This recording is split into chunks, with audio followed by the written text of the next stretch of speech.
Good evening, guys. How's it going? JD here with the live Q&A for the 14-day hybrid challenge. Hope we are all good. So let's get cracking. For those of you who have joined, welcome. You can enter any questions that you've got in the Q&A box at the bottom of the frame. If you're on the phone, apologies, that button might not actually be at the bottom of the frame, but it certainly is on the desktop. And you can also, if you want to communicate with me, you can click on the chat box as well. You can leave any feedback. If you prefer to ask questions there, feel free. So yeah, let's crack on. We've got some great questions. I think we've got 12 in total. I've also put out the link onto Instagram as well. I've made the Q&A publicly available for the first time. So welcome to those of you who have joined in from there, but not from the challenge. So if you would like to sign up for the challenge in the future, I run them approximately once a month. It's a really, really good way of getting a bit of an introduction into learning how to train as a hybrid athlete, as well as getting access to, like myself, other members of the challenge as well, and bouncing ideas off of each other, and yeah, all that good stuff. So let's get cracking. And again, welcome to everyone who has joined in. Feel free to drop me a little message on the chat or whatever you like. So first question, is it necessary to do double days for hybrid training? My work and life commitments mean I don't have the time, so is once per day enough? So to be honest, this all depends on what your, sorry, just put my phone on silent. There we go, cool, sorry about that. So this all depends on like what your current kind of training needs are. So if you are currently able to eke a good bit of progress out of, like, say, 1 hour per day, then chances are you probably don't need to do a double training day. However, as your needs in terms of like training volume get higher, so you become fitter and you need to apply greater stress to your body in order to make training progress, then it might be that after a while you do need to do double training days. So because there's so many kind of opportunities throughout the week to train, you might need to double up somewhat. You might need to do, I don't know, it could be weights in the morning, running in the PM, or whatever it is that you're training for. So yeah, it's not to say that like it's necessary for everyone. It all just depends on where you're at. And I'm willing to bet that most people, if they got to a stage where they thought they needed twice per day training, they could probably actually just hack away at their existing training, remove a lot of the fluff, and be a little bit more kind of time efficient and economical with what they're already doing. Yeah, that might be a better kind of way of looking at it for most people, or at least giving that a go. And if you still find that actually, yeah, I'm not making any progress here, then you could start to maybe make sacrifices elsewhere, or just concede that, you know what, I can't actually do this. I can only confine myself to, say, 7 hours training per week. But I'm willing to bet that most people don't actually get to that position. I think the majority of people can make really, really good progress for a long time and actually get pretty advanced on just one training session per day. There's a bit of overlap with some of the other questions here, actually, but as long as you are putting in sufficient volume on like your long ride, your long run, or whatever it might be, what it kind of like relative to whatever it is you're training for, that's really more of the important variable to consider rather than training twice per day or whatever. Cool. So next question.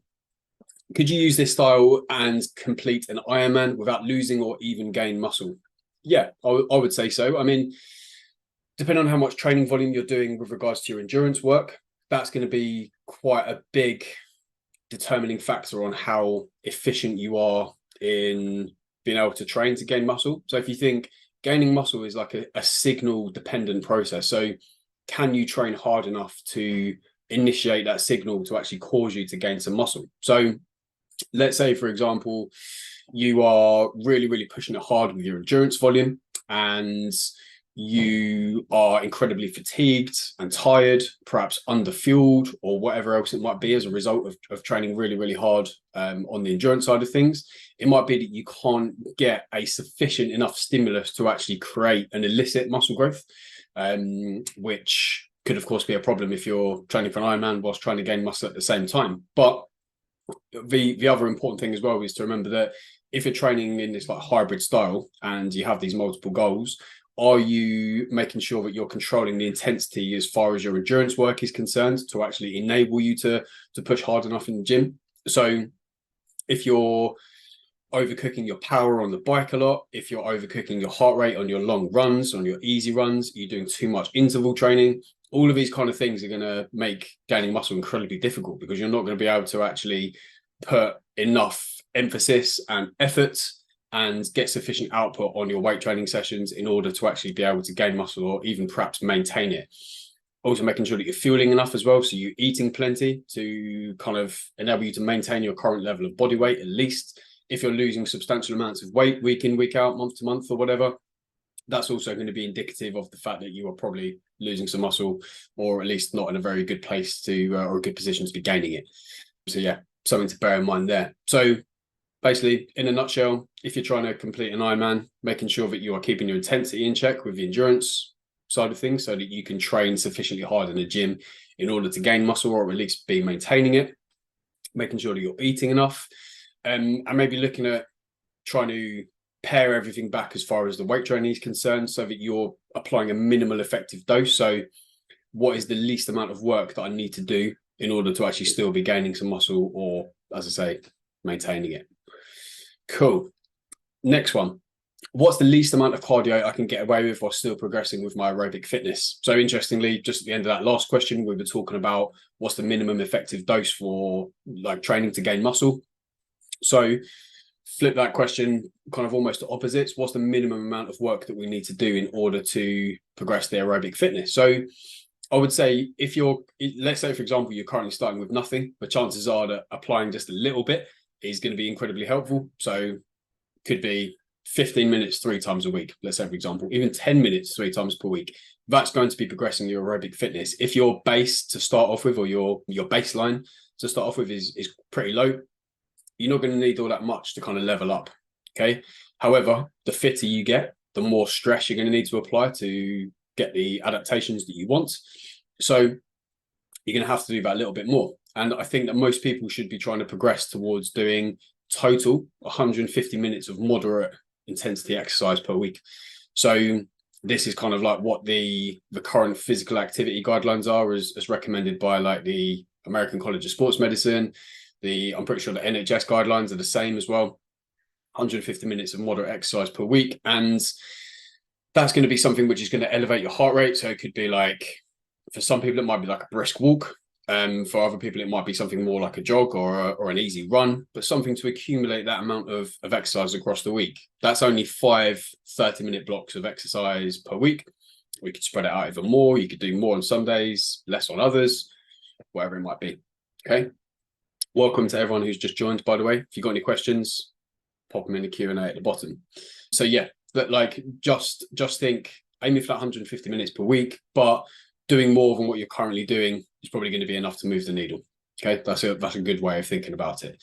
And then once you get up to like what you think you should be doing at a minimum, then you can make an informed decision there. You can be like, well, I still objectively improving my aerobic fitness, and my run times getting faster relative to what my heart rate is at. If I'm into rowing, is my 2,000 meter time getting faster over time? All of this kind of stuff, trying to set up little metrics in your training to try and work out if what you are doing is indeed working. Cool. Next question. I do BJJ as well twice a week. Should I do this as well as the program, or swap for any of the sessions, e.g. 1 weights and 1 cardio? So yes. So I would say first and foremost, you're probably going to have to factor in your time constraints more than anything. So most people are professional athletes. You've got jobs, you've got families, you've got relationships to maintain, etc., etc. So how well are you going to be able to fit all of that in, as well as training BJJ, as well as doing the 6 training sessions that are on the program? Okay. And the program being, for those of you who aren't familiar, being the program that's on a 14-day challenge, it's roughly 1 hour per day, 6 times per week. So should you be adding this BJJ on top of that? So if you have time, I would say yes, because if you're tired from the BJJ, which is like your sport, should be like your priority. If you're tired from doing that, you're just going to be working to RPE in the sessions. And basically, if you're working to RPE, that is effectively going to mean that because your effort is going to be relative to the state that you're in at the time, that's going to bring the intensity down so that it factors in the fact that you're tired from your BJJ. So I've gone a bit around the sun to meet the moon with that explanation. So let me try again. So let's say, for example, you go in for a weight session on a Monday and you did a BJJ session earlier that morning, let's say, for example. So you're carrying the fatigue from the BJJ session. You're probably not going to perform as well as you would have done if you were totally fresh. So by using RPE, you can just work to your limit at that time, based on the fact that you're going to be a bit tired and you might not be performing at your absolute best. So you just kind of say, right, at the moment today, feeling a bit sore, a bit tired. So my 8 RPE on this day, because I'm tired, isn't going to be as high a load or as number of reps as on a day where I'm feeling super funky fresh, for example. Okay, that's how RPE works. It kind of meets you where you're at in terms of intensity and how hard you should be pushing on an exercise or on a session. And it just makes sure that you keep everything in check and you're not being pressured into trying to achieve external factors when they're really not on. Okay. If we train like a hybrid athlete and we do lots of different stuff at the same time, you're going to quickly burn yourself out if you're really holding yourself to high expectations every single session, trying to push the load every single session, trying to push the amount of training hours done or training minutes or whatever it might be, or like a long run, say. Yeah, if you keep on having that like linear progression, you're going to end up pretty burnt out or at best a bit disappointed eventually. Okay, so RPE is a really, really smart thing to try and work in. If you are on time constraints, I would swap out one of the full body sessions for the BJJ session, or maybe the easy run session. Okay, which I think from memory, I don't have the program in front of me, but I think is a Thursday on the session. But I could be wrong there. But yeah, basically we want to try and just swap out the 2 least important sessions across the week and then replace that with the BJJ. Cool. Next question. I know you said low stress, but what do you do if you are stressed or tired? I work long hours and drive long distance to work. How do you train hybrid in this situation? So I think what this question is referring to in the guide for the 14-day challenge, we talk a lot about stress and how it can take many forms. It's not just stress from being tired, from arguing with your other half, from work. Everything is a stress that you apply into your body, whether that's something which we associate as being positive, like training, eating less calories, that's a stress. Even eating more calories can be a stress if you really, really like putting it away and like gives you tummy ache or whatever. So yeah, so all lots of things to remember, and it's all about trying to balance out that stress pot. If we just keep pouring things into that stress pot rather, we overflow and we can't adapt. We need to make sure that we're not kind of overfilling the stress pot or stress cup or whatever you want to use as an analogy. So with regards to this, if you are stressed or tired, we just need to make sure, again, forgive me for sounding like a bit of a broken record here, but you're just trying to work to RPE. So are you making sure that you're working within your limit on that day and for that session, for that set, whatever it might be? Because if you come into a session and you're feeling pretty tired and stressed out, if you hold yourself to really high expectations, like, come on, I've got to fucking beat whatever I did last week, chances are that sometimes you might surprise yourself, but more often than not, you're going to be, not beating your personal best because you only had 4 hours sleep and you had like a massive commute and a really long work day. Okay, so you just back things off a little bit. You work within what feels like whatever RPE is for that day and not holding yourself to like high expectations. We can also factor in the traffic light system. So again, for those of you who aren't on the challenge, the traffic light system is basically a system of red, amber, green lights. And we apply this philosophy on different training days where if you are feeling a little bit shitty, a little bit tired or whatever else, you might have a red day. And on a red day, it's just where you're trying to do the bare minimum, but not nothing. Okay, so if you have an hour run at 7 RPE, for example, and you say, actually, do you know what? I felt absolutely knackered, really, really tired, don't have enough time. Everyone wants a slice of me. It's too difficult to cope. You might say, right, but do you know what? Actually, I can do 20 minutes. Okay, you do 20 minutes at 7 RPE instead of the 60. Amber days are just like your normal run-of-the-mill average days where like most of us lie most of the time because life gets in the way of perfect training. So you get everything done as written, but it's a pretty unremarkable session. You're just like ticking the box, getting all the exercises done, being within the rep range, within the RPE range, etc., etc. And the green day is those like rare unicorns that we very rarely come across. And you smash absolutely everything. You beat all your training goals. You have an absolute belter of a session. But again, as I say, those are more of a rarity. Okay, cool. Hopefully that'll make sense. So again, apply a bit of common sense, use RPE, make sure that you're not holding yourself to a ridiculously high standard, and just recognize that sometimes life gets in the way. Just do a little bit less than prescribed. And that is undoubtedly always, nearly always, better than doing nothing. Okay. Next question. And we're about halfway through. Guys, any of you who have just joined, whacking the questions into the Q&A box below. Cool. So next one, as I say, we're about halfway through, guys. I've got a half marathon next year. Realistically, how many days per week should I be running to improve, but also to maintain 2 to 3 days of strength training too? I can't do double session days, so they have to be spread out. Cool. So yeah, with regards to this, yeah, like depending on what kind of goal you're aiming for and how much training you actually need to do to elicit a training response and adaptation. Usually I would say that most people can get away with like 3 days of running per week, because that enables you to do kind of like 3 key sessions. We've got a interval training session. We've got either a tempo run, a sub threshold run, or an easy run. Okay, as our second session. And our third session would be our long run. And any additional sessions that we do on top of that would probably be easy runs to help you to tally up and accumulate, a little bit more training volume. So yeah, that would be a really, really sensible place to start. And then assuming you can train once per day, that leaves us with, let's call it like 3 to 4 strength training sessions. But if you really wanted to dial in on the running, you could up that to 4 training sessions per week for running, and then 2 to 3 strength training sessions. You would be very, very surprised that for most people, how much you can do with just 2 strength training sessions. And you will find that you can at least maintain what you've built strength-wise, hypertrophy-wise, even improvements from that with 2 real focused core training sessions where you're not in the gym fucking around or anything like that. You're actually being super laser focused, right? What do I need to do?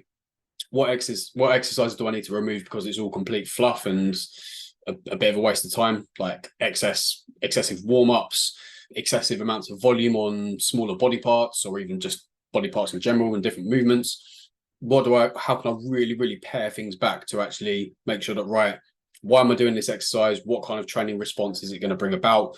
And if I can't answer those questions clearly, then they get in the bin. And then you'd be surprised how much quality work you can fit into just 2 training sessions across the week. Yeah. So that's a pretty smart idea. And then, as I say, you've got those 3 key sessions, spread those out across the week, Monday, Wednesday, Saturday, or whatever it might be. And then you've got Tuesday, Thursday, Friday to put in your strength sessions, and Sunday as well as a wild card. If you need to, you can't make a session on a certain day for some reason, you can just bump things along. Okay. Next one, 2 vegan related questions. Good Lord. No, I'm only messing.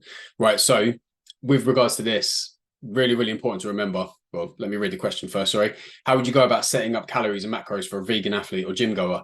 To be honest, it doesn't need to matter. It doesn't matter. Like, you're provided that there are other needs being met within these parameters, you don't need to set up your calories or macros any differently to a non-vegan athlete or gym goer. Okay.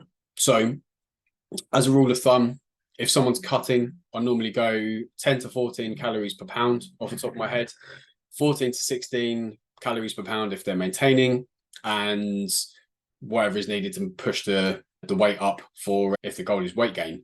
And these are really, really good places to start because it's simple.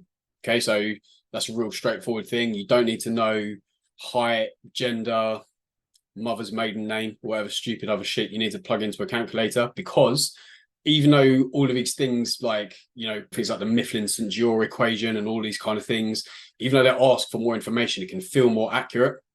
It's still just an estimation at the end of the day. And it's an estimation that you're going to need to change probably over time, because all of this is incredibly dynamic. It's very, very unlikely you're going to be able to get a number from an equation and be able to stick to that for the rest of time to have the desired goal. You're going to need to adjust anyway. So why not just start with something which is like ballpark correct? If it's wrong, you're going to have to adjust it, but you'd have to do that anyway, even if you picked some sort of seemingly mega accurate equation using lots of other variables. So yeah, that'd be the way I'd look at it. Then I would say, right, I'm going to pick 2 grams per kilo of protein and then put 10% either side of that. So you've got a bit of a range to fall into. And then I would bias carbohydrate. I would probably say like 0.8 to 1 gram per kilo of fat. And then the rest of those calories come from carbohydrate. Okay. And then you've got a nice, adequately high protein intake coming in, an adequately high carbohydrate intake coming in to help to fuel you in your training. And then the fats provide nutrition, make your food taste nice, all that kind of good stuff. Okay. Yeah. So that'd be the way that I would go about it. So set your calorie goal, 2 gram per kilo of protein, plus or minus 10%, 0.8 to 1 gram per kilo of fat, and then the rest of it comes in as carbohydrate. And it gives you a really, really good framework to work off that you can adjust depending on how your body weight is moving or how your performance is coming along. So yeah, and then the next question, have you ever thought about becoming vegan? Yes, like I'll admit it, like I'm pretty torn, like with regards to the fact that I love animals, but I really like the taste of certain meat. So like, yeah, bit of a selfish decision to be honest, but it's the truth. I'm aware of like the potential environmental impact, but like the more I try and read about it, the more kind of controversial it gets, and it's not as straightforward as it perhaps initially seems with regards to some like plant-based foods being cultivated and stuff, and the damage that can have on the environment. So yeah, it is just like a little bit tricky. And yeah, like I'm not sure, again, like purely selfishly, but speaking the truth, I'm not sure I can be bothered with all of the extra effort that goes into becoming a vegan and eating well as an athlete. So what I was saying before, sorry, the previous question with regards to like setting up the calories and macros right at the start, I said something along the lines of like, there are other important variables. One of them is like making sure you're getting adequate quality protein in. So making sure that I am, if I was a vegan, I was getting in a variety of different protein sources into my diet. So like stuff from like tofu, soy protein, maybe as well for like convenience factor. But a lot of these stuff takes quite a lot of preparation to make it taste nice. If I'm wanting to avoid a lot of ultra processed foods as well. So like, yes, there are stuff now like vegan cheeses and all of this kind of stuff, and vegan yogurt. But again, like quite often it's really, really highly processed foods that I perhaps wouldn't want to have as like the bulk of my diet. So lots of stuff to consider, and it's something that I would take quite seriously in considering. But at the moment, it's just not something that I've got kind of room for in my life or can be bothered to go through that effort. Got enough going on as it is, to be honest. So yeah. Next one, does age matter with the program? I'm 40. Do I need to do anything different? So, I mean, potentially like age is a factor. Like there's a reason why most elite athletes are of a certain age and not, you know, not like particularly old over a certain threshold, depending on what the sport is. But that being said, I truly believe, and it's not even necessarily a case of belief that makes it sound like it's kind of like just based on my thoughts and feelings. It's not. There is actual evidence to show that you can adapt to exercise at any age, but the amount that you can adapt to is going to be different depending on what age you're at. And the amount that you actually need to perform in order to kind of move the needle is going to change as well, depending on age and amongst other things, of course. But I would say no, because again, when you use stuff like RPE, it's relative to who you are based on like your age, your gender, how stressed you are, how well trained you are. You're performing at a level relative to you as an individual, not anyone else. Okay, so that's why, even though again I've already used this term, I sound like a broken record going on about RPE. It's so important to get your head around. Otherwise you're trying to be very like predictive in nature of how like your body's going to work, and of course that's just not practical. The body does not work like that. It doesn't care that you lifted X amount last week and you want to lift Y amount this week. It's like, yeah, there's lots more to it. How well you recovered, how much stress you're under, are you sick, are you not sick, what's your training history, how old are you, blah, blah, blah, blah, blah. Lots of things that factor in. So therefore, we have to be just, going with the flow, not be overly predictive or put super high expectations on ourselves when it comes to how well we're going to train. So yeah, go very kind of down an auto-regulatory path with your training, and then you'll be able to make progress regardless of your age. Okay, that's really kind of like the crux of it. You might be fine, like just performing everything exactly as written, or you might need to back off a little bit. Who knows? But you're not going to know until you try. So that is the way to go about it. Does your muscle mass hinder your running performance? Yeah, probably. But my goal isn't to run as fast as possible. My goal is to run as fast as possible whilst maintaining my strength and my muscle mass. So almost undoubtedly, if I lost, I don't know, I'm nearly 80 kilos. So let's say, for example, if I lost 15 kilos of muscle mass, yeah, I'm up, and assuming that my running power and stuff stays the same, I'll be tons quicker. But that's not my goal. So yeah, in answer to your question, yes, it does hinder it, but I'm not that bothered because it's not my goal to be running as fast as possible, no matter what. That's not what, in my opinion, putting my own stamp and definition on it. That's not what being a hybrid athlete is about. It's about, within reason, trying to excel at multiple different domains rather than trying to just kind of like specialize in one particular area. Again, within reason, wanting to progress in all tons of different like sports, modalities, however you want to kind of label it. Cool. Nearly there, gang. Nearly there. 2 more questions. For those of you who just joined, if you have any other questions, pop them in the Q&A box below. My overhead press strength is stuck. How can I overcome my plateau? So first of all, making sure you're doing sufficient overhead press in your training. So is it a movement that you're getting plenty of volume in? Making sure that not all of it is super fatiguing. So you're kind of like balancing things out between, yes, you're pushing hard, but you're not pushing so hard that you can't recover for the next time that you do it. Are you striving to progress from, period to period? So not necessarily session to session, because progressing every single session is going to be incredibly difficult and eventually impossible. But are you striving to get better over time at your overhead pressing?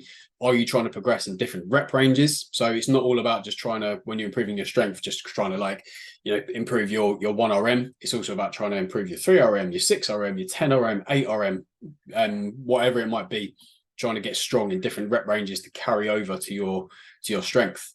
Making sure that you're doing lots of auxiliary work around your shoulders and triceps and upper back, because all of those muscles are playing like either a supplementary or a direct role in actually getting that fucking barbell above your head rather.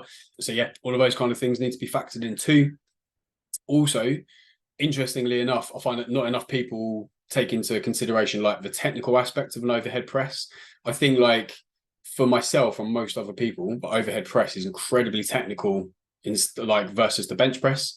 Making sure like a common mistake is that when people overhead press, they have their elbows quite a bit behind the barbell. So when they go to press overhead, they actually press forward.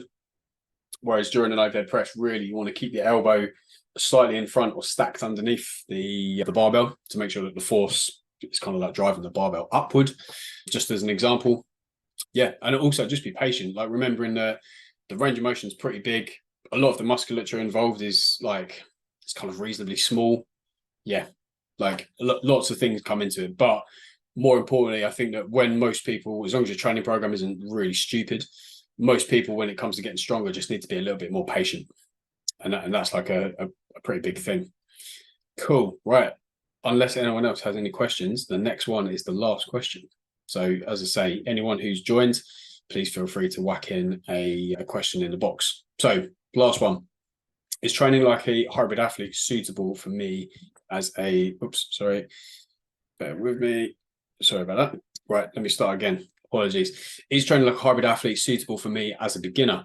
So yeah, I would say so. You might be training in a different style to someone who's more like intermediate or advanced or whatever, but there is no reason why everyone can't be training like a hybrid athlete. And we apply the hybrid athlete label to it as if like you have to be doing like a triathlon at the same time as doing a powerlifting meet. That's complete bollocks. You don't. That's just silly semantics, labeling, however you want to put it.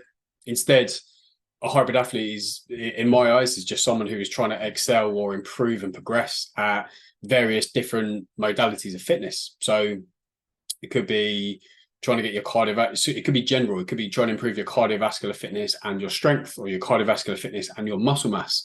It could be something more specific, like the example I just used, wanting to compete in a triathlon whilst competing in a powerlifting meet. It can be whatever you think. So most people need to be getting fitter cardiovascularly, and also need to be getting stronger and gaining the muscle mass. So in my mind, that is training like a hybrid athlete. If you're a beginner, that makes it applicable to you as well. So yes, absolutely, is training like a hybrid athlete is suitable for you as a beginner. So yeah, just making sure you start out, you are training within your capabilities and not training excessively in an advanced manner. Yeah, cater your training to your current needs, not what your needs are going to be in 6 months, 12 months time, or what you feel like you ought to be doing what you feel like you need to be doing right now in order to just move that needle and get a little bit better and not jump in the gun. Yeah, cool. Right then, gang, I think that is everything from me. So those of you who aren't on the challenge, why on earth not? Get on it. The next one will be running into probably mid-November now. If you'd like any more information, hit me up at JB Highbar on Instagram or james@jamesbancho.co.uk. If you prefer to email me to ask me about it, I can send you a link to sign up, tell you a little bit about what we've got going on in the challenge itself. For those of you who are looking for something which is a little bit more long term and you want to have a bit of skin in the game, you want to pay for a training program, I have one-to-one coaching options. So that's for those of you who have got perhaps quite specific goals in the future or more advanced goals. Say you are getting ready for an Ironman, triathlon, or a marathon, or whatever it might be, please do hit me up for that one-to-one support. And for the rest of you who are looking for a bit more of a cost-effective option, but still want to have that skin in the game, we've got the Element program. This is a program which has you striving to be the best hybrid athlete you can be. We have a bunch of different training options and modalities across the week. We draw a little bit of inspiration from doing some Metcon, so a bit more kind of like CrossFit workouts. We've got some running stuff. For those of you who aren't runners, we also have some options on the ergs, on like the bike, the ski erg, the rower, as well as all the strength training that you'd expect to be part of, the hybrid athlete training kind of principle. So if you are interested in that, if you go to highbarfitness.co.uk/elements, you can get a third off for life for as long as you want to be on the program with the code hybrid34. If you enter that at checkout, the discount will be applied. Cool. So listen, gang, thanks all for your time, for attending, for asking some great questions. And yeah, I'll see you all soon.